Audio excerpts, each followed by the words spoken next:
हमारे चैनल को सब्सक्राइब करें और बेल आइकन दबाएं। सपा सुप्रीमो अखिलेश यादव गुरुवार को जौनपुर जिले के बरसठी के कुआवा गांव में शोक कार्यक्रम में हिस्सा लेने आए। मीडिया से बातचीत में उन्होंने कहा कि जिले की जनता के पिछले चुनाव में जनता कर ऐतिहासिक जीत दिलाई है। जो हारे हैं तो गिनती से हारे हैं। कहा कि जौनपुर में बीजेपी का सफाया हो जाता, लेकिन शहर की सीट को जीतने के बाद भी हरा दिया गया। हम हारे हैं, लेकिन हमारे कार्यकर्ता हारे नहीं हैं। अखिलेश ने कहा कि दूध दही पर टैक्स लगाया गया है। अगर कोई बाबा भोलेनाथ पर दूध चढ़ाएगा तो उसे भी टैक्स वाला दूध चढ़ाना पड़ेगा। आज़ादी के बाद पहली बार सरकार है जो दूध दही आटा पर टैक्स लगाया है। यह गरीबों की सरकार नहीं है, वह उद्योगपतियों की सरकार है। किसान दुखी है, धान खरीद की तैयारी नहीं है। रसिया यूक्रेन में युद्ध है, इसलिए गेहूं खरीदा गया है। डीएपी खाद्य इलाज सब महंगा हुआ है। किसान ही नहीं दुखी है, बल्कि नौजवान भी दुखी हैं।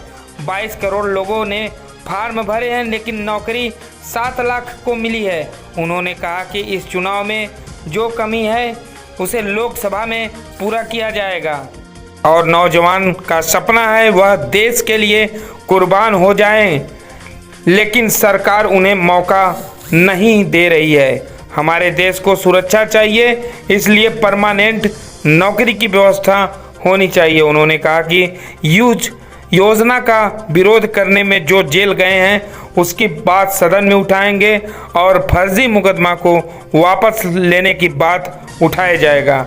कहा कि विधायकों को डेलीगेशन मिलने के लिए भेजूंगा।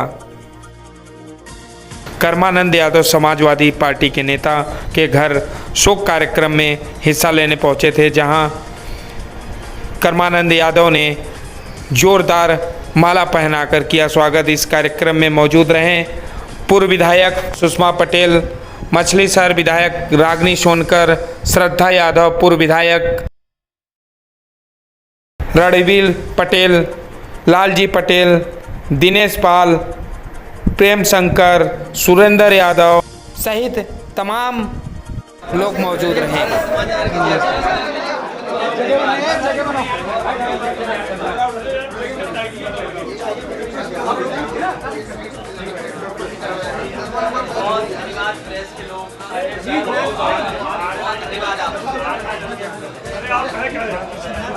मैं आपका धन्यवाद देना चाहता हूँ और मिल हुआ हूँ। हालांकि ये इसी पैतृक गांव से निकल कर के मुंबई तक पहुँचे हैं। पिताजी के आशीर्वाद से ये सफल हुए जीवन में। खुशी की बात यह है कि पहुँच गए हो मुंबई, कारोबार कर लिया हो, लेकिन अभी भी अपने गांव, अपने ग्रामीण क्षेत्र को नहीं छोड़ा है। जो हमारी भारत की परंपराएं हैं, वो भारत की जो संस्कृति, उसमें अभी भी ये शामिल होकर के लोगों को जोड़ करके कार्यक्रम कराने में धन्यवाद देना चाहता हूँ, बधाई देता हूँ इनको। और जहाँ तक जौनपुर की बात है, मैं जौनपुर की जनता का धन्यवाद दूंगा कि पिछले चुनाव में उन्होंने बहुत समाजवादी पार्टी का समर्थन किया, सरकार बनाने के लिए वोट दिया। हालांकि कुछ वोटों से ही रह गए हैं। जौनपुर के पुराने इतिहास में अगर हम उठा करके देखें तो लोकसभा पिछली बार बहुत कम वोटों से हम लोग रह गए थे। जो गठबंधन की लोकसभा थी मछलीशहर, ये जौनपुर जीते थे। वहीं अगर हम इस विधानसभा का देखें तो कम वोटों की वजह से सरकार से बाहर रह गए। जिस तरह जौनपुर में कम वोट से हम हारे हैं, चाहे मणियाऊ रहा हो, चाहे ललई पूर्व मंत्री हारे हों, चाहे बदलापुर हम हारे हों, या शहर की सीट हारे हों, ये बहुत कम वोट से हारे। शायद जौनपुर के इतिहास में इतने कम वोटों से कोई पार्टी नहीं हारी होगी। 10 या 15 हज़ार वोट बढ़ा ले गए होते। ये समाजवादियों का गढ़ रहा है। 10-15 हज़ार वोट में ही पूरा का पूरा भारतीय जनता पार्टी का सफाया हो जाता है। मैं अपील आपके माध्यम से कार्यकर्ता नेताओं से करना चाहता हूं कि सदस्यता अभियान में जिम्मेदारी से सदस्य बनाएं, घर घर जाके सदस्य बनाएं, गांव-गांव जाकर के पार्टी की नीतियां, कार्यक्रमों को समझा करके सदस्य बनाएं। और मुझे भरोसा है कि सदस्यता के कार्यक्रम के बहाने हम अपनी नीतियां और कार्यक्रम जनता तक पहुंचाने में कामयाब होंगे। अभी तक के जितने भी फैसले भारतीय जनता पार्टी ने लिए हैं, वो जनता के खिलाफ फैसले हैं। आप जीएसटी देख लीजिए, दूध, दही, मक्खन और सब पे जीएसटी लगा दिया। आज़ादी के बाद ये पहली सरकार है जिसने इस तरीके से जीएसटी लगाई है। कल को हम अगर सावन के महीने में भोलेनाथ भगवान पर अगर हम चढ़ाने जाएंगे दूध, तो दूध हो सकता वही हो जिस पे जीएसटी टैक्स सरकार ने वसूला हो। इसने हमारे भारतीय जनता पार्टी ने हमारे भोले भाले भोलेनाथ के जो हमारे पूजा करने वाले हैं श्रद्धालु, उन्हें भी नहीं छोड़ा इन्होंने, उन पे भी टैक्स वसूल लिया।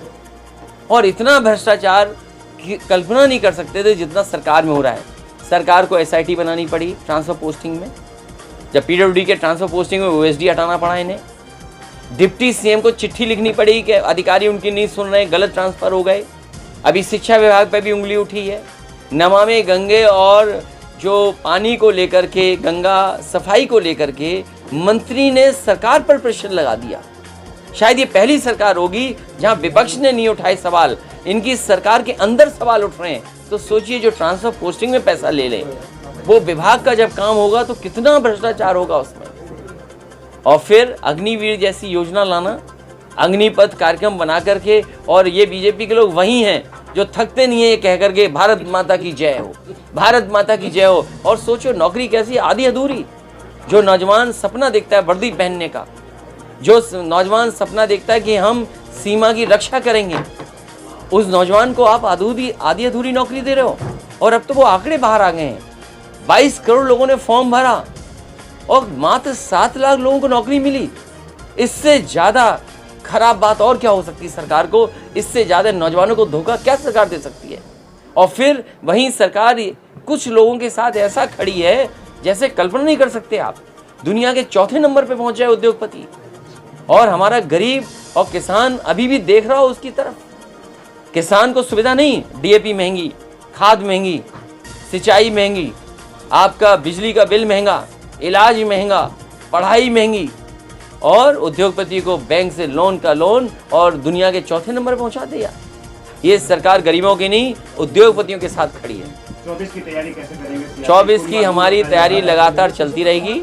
सदस्यता के सहारे हम अपने कार्यक्रम, अपने पार्टी के फैसले जनता तक पहुंचाएंगे।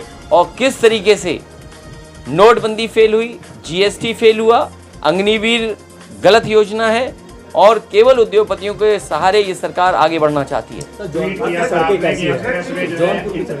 हालांकि ये सरकार पहले भी इन्हीं की थी, आज भी सरकार इनकी है, दिल्ली की भी सरकार इनकी है।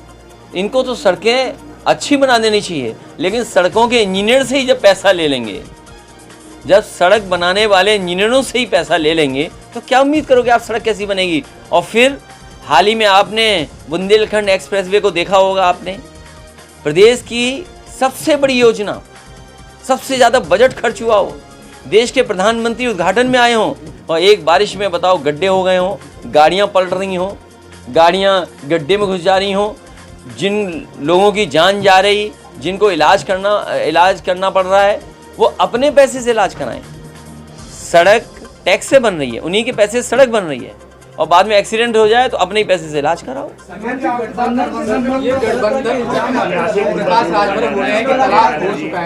देखिए, ये शब्द भारतीय जनता पार्टी तलाक वाला शब्द किसकी वजह से कहला रहे हैं? ये राजनीति में क्या तलाक है? ये क्यों भाषा का इस्तेमाल करते हैं? ये जानबूझ करके भाषा इस्तेमाल करते हैं। भाई, जो लोग बीजेपी से मिले हों उनसे क्या उम्मीद करोगे आप? यहाँ सुरक्षा नहीं मिली किसी को, कौन नहीं जानता इन बातों को। जो भारतीय जनता पार्टी से संबंध रखेंगे, इसीलिए मैंने कहा कि अगर हम सम्मान नहीं दे पा रहे हैं तो उस दल के साथ चले जाओ जो दल सम्मान दे रहा हो। अखिलेश यादव अब किधर देख रहे हैं गठबंधन के लिए? हम अकेले लड़ रहे हैं, और जो हमारे साथ हैं अभी, जो गठबंधन में दल हमारे साथ हैं, उनके साथ आगे बढ़ेंगे।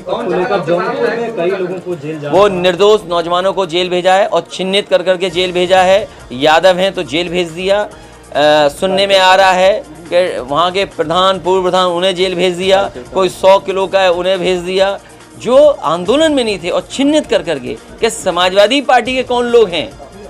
अग्निवीर आप नकल कर रहे हो योजना अमेरिका की, उन देशों की योजना कर रहे हो जो संपन्न देश हैं। क्या उनकी इकोनॉमी है, किस तरह के लोग हैं, किस तरह का सामाजिक ढांचा है, क्या आप वही लागू भारत में कर दोगे? भारत में तो नौजवान सपना देखता है वर्दी पहनने का, ये वर्दी नहीं पहनाना चाहते हैं। इन नौजवानों के सपनों को तोड़ना चाहती सरकार। ये पहली सरकार है, जन्माष्टमी से पहले, रक्षाबंधन से पहले और हमारे भोलेनाथ पर दूध चढ़ाने पर टैक्स लगा ले। और क्या हो गया महंगाई का? डीएपी बोलो कहाँ पहुँच गई, खाद कहाँ पहुँच गई, गैस सिलेंडर कहाँ पहुँच गया, और रुकिए डॉलर और रुपया कहाँ पहुँच गया? नीचे जा रहा है कि ऊपर जा रहा है रुपया? और ये तो कहते थे कि हम जानते हैं रुपया कैसे नीचे जाता है, हम सब समझते हैं। अब रुपया नीचे क्यों जा रहा है? किसके? देखिए, ईडी का मैंने फुल फॉर्म बताया था आपको पहले भी, एग्जामिनेशन इन डेमोक्रेसी। ये भी एक थाना बन गया है। थाने से जैसा चाहो वैसा परेशान कर लो आप। सरकार के इशारे पे परेशान किया जा रहा है, और एक को नहीं सबको परेशान किया जाएगा। 10 लाख का कारोबार कर लो, ईडी आ जाएगी। तुम ज़्यादा खिलाफ दिखाओगे, चैनल पे ईडी आ जाएगी। यहाँ कुछ चैनल होंगे जिन पे ईडी आई थी पहले।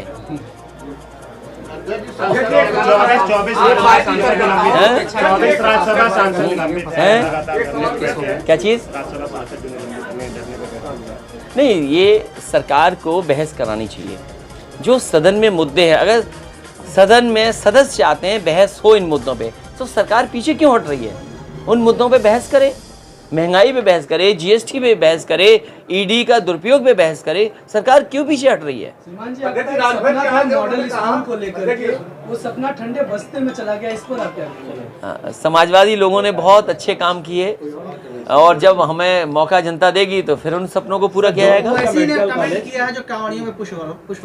देखिए, धर्म पर बहस नहीं हो सकती, जैसा धर्म है वैसा स्वीकार कर लो। जौनपुर का मेडिकल कॉलेज के चुनाव में 22 वाले सब रहेंगे साथ। ये मेडिकल कॉलेज नहीं बनाएंगे। अभी मैं कन्नौज के मेडिकल कॉलेज में गया था, 24 कैंसर डिपार्टमेंट देखा, जीरो, न मरीज, न मशीन, न डॉक्टर्स। मैं दूसरे विभाग में गया, कैंसर इंस्टीट्यूट में, जो कैंसर एक डिपार्टमेंट बना है, जीरो वहाँ पर। सैफई में बन रहा है, जीरो। आजमगढ़ में कोई बजट नहीं दिया। मैं गया था सिद्धार्थ नगर, कुछ नहीं मेडिकल कॉलेज। बस्ती गया, कुछ नहीं मेडिकल कॉलेज। और जौनपुर का तो सबसे अच्छा मेडिकल कॉलेज मैंने दिया था, और इसलिए दिया था कि जौनपुर बड़ा ज़िला है, लोगों को इलाज के लिए बीएचयू भागना पड़ता है, प्राइवेट अस्पताल में जाना पड़ता है, और बिल्कुल करीब में अगर मिल जाए उन्हें अस्पताल और अच्छा मेडिकल कॉलेज मिल जाए तो उनका इलाज यहीं हो जाएगा। आपने दुर्दशा देखी, इसकी तो प्रधानमंत्री ने उद्घाटन किया था। जैसे बुंदेलखंड का उद्घाटन हुआ एक्सप्रेस वे का, वैसे इसका उद्घाटन हुआ था। ये मॉडर्न खंडर बना दिए हैं। 22 वाले गठबंधन के 24 में रहेंगे सब। नहीं, तो इस पर क्या कहें, क्योंकि दोनों लोगों को आपने बाहर कर दिया है। मैंने केवल ये कहा है कि जहां आपको सम्मान ज़्यादा मिले वहां जाएं, और आपको जाना भी चाहिए, क्योंकि आपके अपने सिद्धांत हैं, अपने कार्यक्रम हैं, तो अपनी पार्टी को मजबूत करें। घर में सम्मान नहीं मिला, क्या कर सकते हैं? नहीं, घर में सम्मान हमेशा रहेगा। चाचा के रूप में हमेशा सम्मान है घर में, लेकिन क्योंकि उनकी एक अपना पार्टी है, उनका एक दल है, तो हमारी तो यही उनसे यही कह सकता हूँ कि दल और मजबूत करें वो अपना। लगातार लोग निशाना साध रहे हैं, परिवार नहीं संभाल पाते हैं, देश प्रदेश कैसे संभालेंगे? देखो, से बाहर नहीं निकलते, ये राजवीर कहते हैं। वो जानते नहीं ना एसी और डीसी क्या होता है। ज़माना डीसी का हो गया है। ये जो मोबाइल लगाए वो सब डीसी करंट है, वो जानते ही नहीं है। और हमारा 22 साल गुजर गए हम लोगों ने, हमें उनकी वो नहीं देनी है जवाब। हुआ क्या है कि गाँवों में नहीं कहते हैं, आपके यहाँ भी कहते होंगे, अब मुझे आपकी कहावत नहीं पता है, आत्मा किसी और की आ गई है, झाड़ फूक के ही निकलेगी वो। राजभर जी कह रहे दलितों का सम्मान सपा में नहीं है। ये सब बातें मत बोलिए, इसलिए मत बोलिए। उनकी भाषा बीजेपी की भाषा है, बीजेपी जो बुलवाएगी वो बोलेंगे वो। क्या लगता नहीं था? आपको नहीं पता? उनका इंटरव्यू नहीं सुना आपने? आपको सवाल ये पूछना चाहिए कि अगर मेरे लिए वो एसी के लिए कह रहे हैं, जब वो हमारे साथ थे तो देश के होम मिनिस्टर और देश के प्रधानमंत्री जी के लिए क्या कहते थे? ऐसी बातें बोलते जो मैं बोल ही नहीं सकता। तो बसपा इशारा बुलाएगी, घंटी देगी तो हम जाएंगे। देखिए, ये मुद्दा आपके लिए हो सकता है, जनता के लिए मुद्दा नहीं है। ये मुद्दा न्यूज़ के लिए हो सकता है, ये मुद्दा जनता के लिए नहीं है। जनता बदलाव चाहेगी, क्योंकि जीएसटी देख रही है, बेरोजगारी देख रही है, महंगी बिजली देख रही है, सिलेंडर देख रही हैं, और किस तरीके से अन्याय हो रहा है। आप देखो, पिछड़े दलित की बात करते हैं, आप आदिवासियों की बात करते हैं, क्या मिलना उनको ये बताओ आप। पूर्व राष्ट्रपति एपीजे कलाम साहब ने एक उद्घाटन किया था सोलर प्लांट मेरे यहाँ, पूरी ग्राम सभा में फ्री बिजली चलती थी। बताओ ये सम्मान है किसी राष्ट्रपति का? ये जो अगर मैं ये बात कह दूं कि पूर्व होने के बाद वो देश के राष्ट्रपति थे, उन्होंने उद्घाटन किया था। किसको धोखा दे रही है बीजेपी? बीजेपी धोखा देने के लिए नाम आगे करती है। महंगाई का मुद्दा है, सब कुछ है, लेकिन उसके बावजूद कहाँ आपको लगता है कि फेलियर हो जाता है कि बार-बार जनता जो है वो, इसीलिए सदस्यता कार्यक्रम चलेगा और जनता तक जाएंगे। ये हार जरूर हुई है पार्टी की, लेकिन जनता ने जिताने के लिए वोट दिया था। हम थोड़ा सा मेहनत और करेंगे, आपकी पार्टी जीतेगी। क्षतिग्रस्त होने की रफ्तार आप कहते हैं कि एक्सप्रेसवे की, एक समय याद होगा गोरखपुर और फूलपुर भी हारे थे मुख्यमंत्री और डिप्टी सीएम। ये राजनीति में चक्र है, चलता है। चलिए बहुत धन्यवाद।